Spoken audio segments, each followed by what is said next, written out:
الموت الذي تفرون منه فإنه ملاقيكم، جس موت سے تم بھاگنا چاہتے ہو بھاگ نہیں سکتے۔ امپاسبل ہے کسی انسان کے لیے، کسی حیوان کے لیے، کسی پرندے کے لیے کہ وہ موت سے بچ سکے۔ مرنے کی بات ہوتی تب تو غنیمت تھی، بلکہ یہ مرنے کے بعد چیپٹر کلوز نہیں ہو رہا ہے۔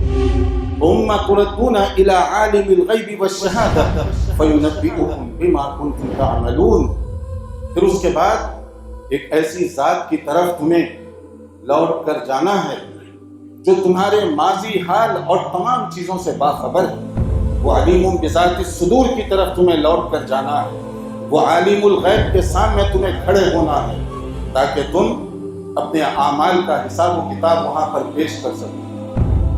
آخرت کی یاد، آخرت کی فکر جتنی زیادہ ہوگی، جتنی پختہ ہوگی، جتنی صحیح ہوگی، آدمی کے اعمال میں اسی حساب سے سدھار پیدا ہوگا۔